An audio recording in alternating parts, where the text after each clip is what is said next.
Hey guys, welcome back. So today I was talking about anxiety, especially if you're battling complex PTSD after manipulative relationships or childhood trauma or narcissistic abuse. So one of the phrases that I hear a lot of people say after they've been out of a relationship with somebody that is toxic is, I miss me. Like, I miss the person that I was. Or for people that had childhood trauma as well, they say, I never had a me. And the funny thing is that way before I even knew there was like this whole community of people that understood narcissistic abuse, one of the first things that I wrote on my own healing journey was the PDF, I miss me and I want me back, which by the way is now a free fillable PDF, which you can get. I'll leave the link up there for anyone that's interested. But there's this thought that I have been so far removed from the person that I was. I want to talk about how covert abuse causes anxiety to start low grade and how it morphs and changes and grows into something that winds up controlling your life. So if you are battling complex PTSD, if you feel like anxiety is still a part of your life when you don't want it to be anymore, especially if you're out of toxic relationships, you're going to want to watch this video. For those that don't know me, my name is Michele. I'm a life and relationship coach. I'm also the founder of the Thriver School of Transformation, which is a monthly membership where we meet live weekly and we talk about everything that we talk about on my channel, and we talk about how to move forward and create the life that we really want. Okay, so if that's something you might be interested in, make sure you check out the links in the description box below. So when it comes to anxiety, okay, I want to talk about how it starts off slow and how it grows, because I feel like when we don't understand how it's happening, we can blame ourselves, right? We can look at the changes that we're undergoing and think, well, it's my fault. You know, I really have changed. There must be something wrong with me. So for a second, just imagine you're on a merry-go-round, right? And you're spinning on that merry-go-round and you step off after a while. And what happens? You're like super dizzy, you know, you feel like the world, you know, is all over the place. You don't feel like you're on solid ground. Do you think that if this was me going through this, do you think that I would say something like, oh my God, there's something wrong with me. I must be crazy. Look at what's happening. No, because my brain is like a problem-solving machine, right? And my brain is going to be like, honey, you just stepped off a merry-go-round. This is normal that the world feels like it's all over the place. You're simply dizzy.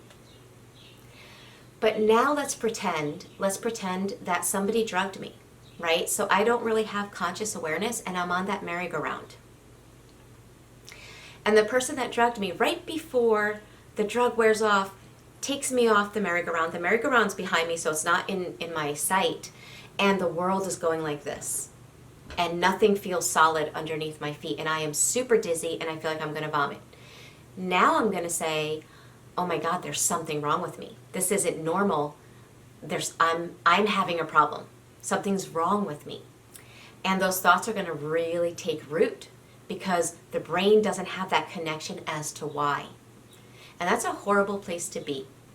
When you feel like your world is all over the place and you can't understand why, that only feeds anxiety because you don't have the ability to understand what's going on. So I wanted to talk in light of anxiety. That's pretty much what happens with narcissistic abuse, because you're on this emotional merry-go-round, but you don't realize you're on it.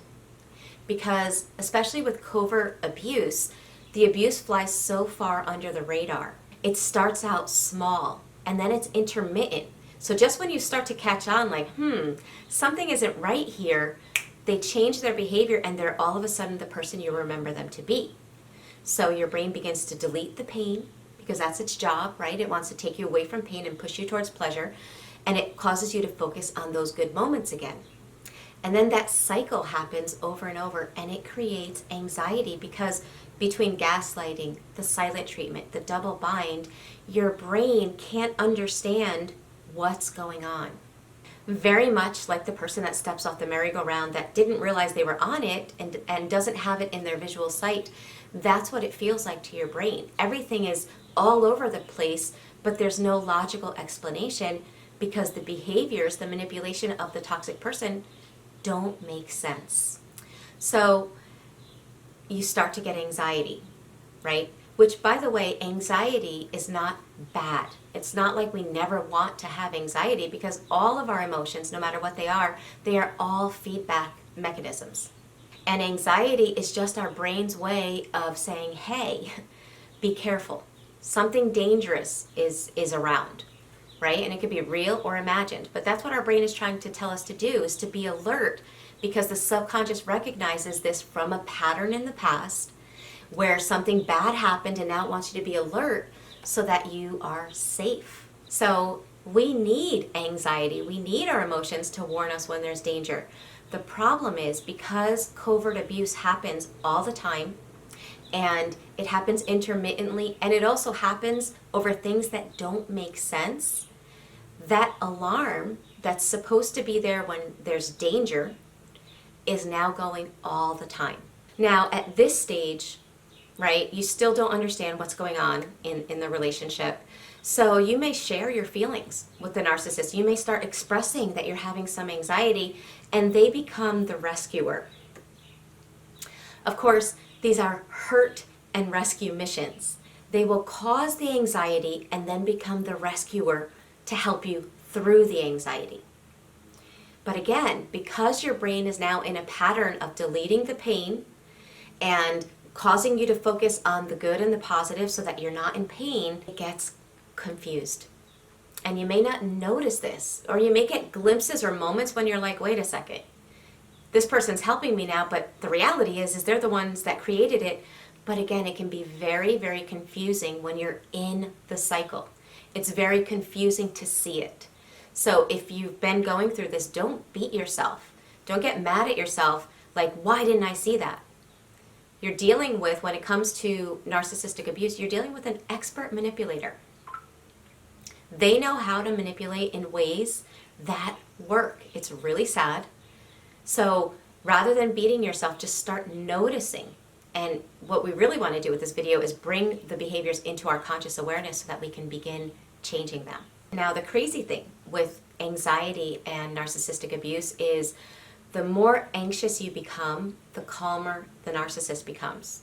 And if you've been watching my videos for a while, you know that I always talk about how narcissists regulate themselves through you, right? So if they have anxiety, instead of working through their own anxiety, they provoke you to have it, because in some weird, warped prism of reality, when they see that you have it, they feel better. Their brain says something like, oh, that anxiety that we caught glimpse of, that really wasn't us, that was them, because look, they have it now. Ah, we're good. So they're regulating themselves through you. So the crazy thing is, the more anxiety you have, the calmer the other person, and the narcissist uses this against you. Any problems, any fighting that comes up is then blamed on your anxiety. And since you're seeing, like you're not blind, you can tell that you've changed. You can see that this person that used to be horrible now seems like they've got their act together, and you're the one falling apart. They blame you, and then sometimes you blame yourself because, again, you're on this emotional merry-go-round that you don't even realize you're on.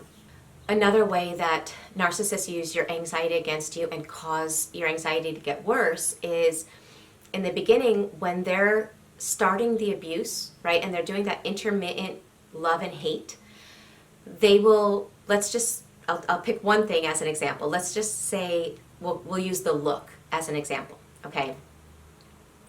They give you this look of hatred.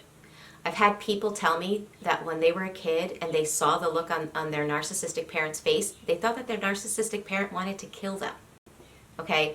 So you guys know what I mean when I say the look, right?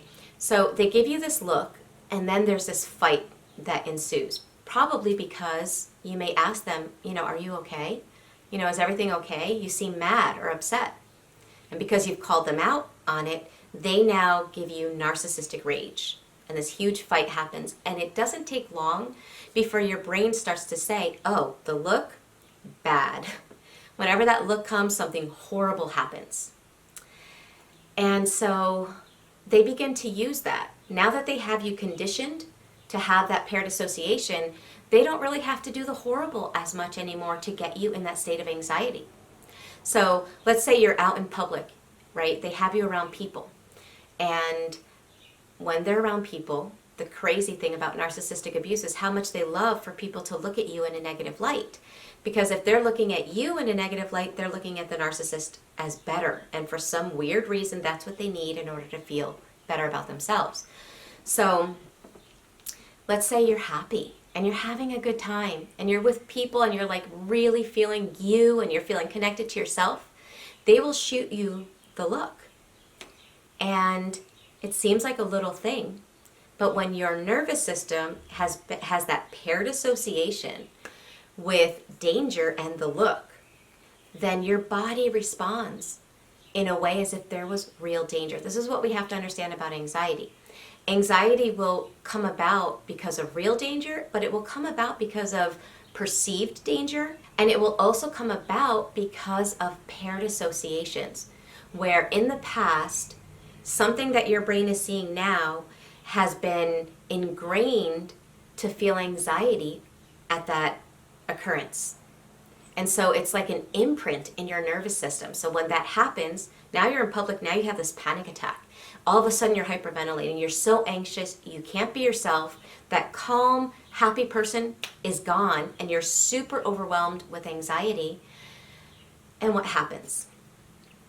Everyone thinks the narcissist badmouths you. No, they don't.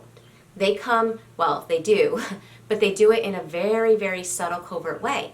They come in like, oh, yes, so-and-so has such severe anxiety. It's so sad. He or she used to be like this, but you know what? I love him or her so much. I'm going to stay with her. I'm going to take care of him or her. You know, don't worry, I'm going to take care of her. And everyone is left like, wow. You know, that person must really love their significant other. And they have no idea of what happened that provoked that anxiety. And the person that is the victim of the abuse sometimes doesn't even realize it either, because we have to understand when it comes to anxiety, there are two kinds of anxiety. There's our thought-based anxiety and body-based anxiety. So our thought-based anxiety can come about because of our thoughts, right? But our body-based anxiety is when our amygdala kicks on because our subconscious, which operates so fast that your conscious mind isn't even on board, doesn't even know what's going on, but your subconscious mind has kicked on and is acting and doing things because of what it's perceiving. So you may not even realize that all that anxiety was provoked because of that look. You just know that all of a sudden you are overwhelmed with emotion. Okay, so now you have your anxiety that started out, general anxiety, is growing into social anxiety, which can grow into panic attacks, which can, for a lot of people, sometimes grow into OCD behaviors. And obviously, when that goes on for a very, very long time, it becomes a part of your symptoms of complex PTSD. And the results are you wind up stuck in ruminating thoughts where you can't even feel calm in your own body anymore. Because imagine you're trying to enjoy life. Imagine if you're trying to enjoy life driving or a road trip, and you're driving in a car that has the tendency to lose its brakes when you least expect it, right? So sometimes you have the brakes, sometimes you don't. Are you going to feel safe driving? Are you going to be able to enjoy the scenery or the music that you're listening to? No, because you're going to be on high alert to the danger. Now, hopefully no one's ever going to drive in a car like that, but for the sake of this illustration, just imagine that. Well, with narcissistic abuse, what it does to your nervous system is very similar. So you get to the point where you're either stuck in fight or flight, or your fight or flight comes on when you don't even understand what's happening. So it's like that break that you have it 1 second, you don't have it another second. You have peace 1 second, you don't have it another second. And your vehicle, you right? Your parasympathetic nervous system, which is like the brake in your car, you never know when or if it's going to work. So how can you go through life, the journey of life, in a body without a brake, right? Without that parasympathetic nervous system allowing you to feel safe in your own body. So I just wanted to normalize the anxiety with this video, which, by the way, if anyone is battling anxiety and is, even if you're out of the relationship and you still feel like you can't overcome it, my next workshop, which is next month, I had to postpone it to next month, is all about rebalancing after narcissistic abuse. We're going to talk about the nervous system, and then we're going to have a free breathwork session that's going to be optional and attached to that. So if you want to overcome the anxiety, make sure you sign up. I'll leave a link here for you. But I'm hoping that at least you now understand why you have this anxiety. And the reason I think it's so important to understand it, again, is because the narcissist wants nothing more than to convince you that there's something wrong with you. When the reality is that you are in a manipulative relationship that is abusive and that is causing trauma. However, just leaving an abusive relationship is not going to cause your nervous system to just automatically kick back on. There are things that you have to do so that you can rewire your brain, rewire your nervous system so that they function optimally. Okay, so be patient with yourself. If you want more information on that, make sure to subscribe and put on the bell notification, because I'm always putting up videos on how to overcome the side effects of complex PTSD and narcissistic abuse.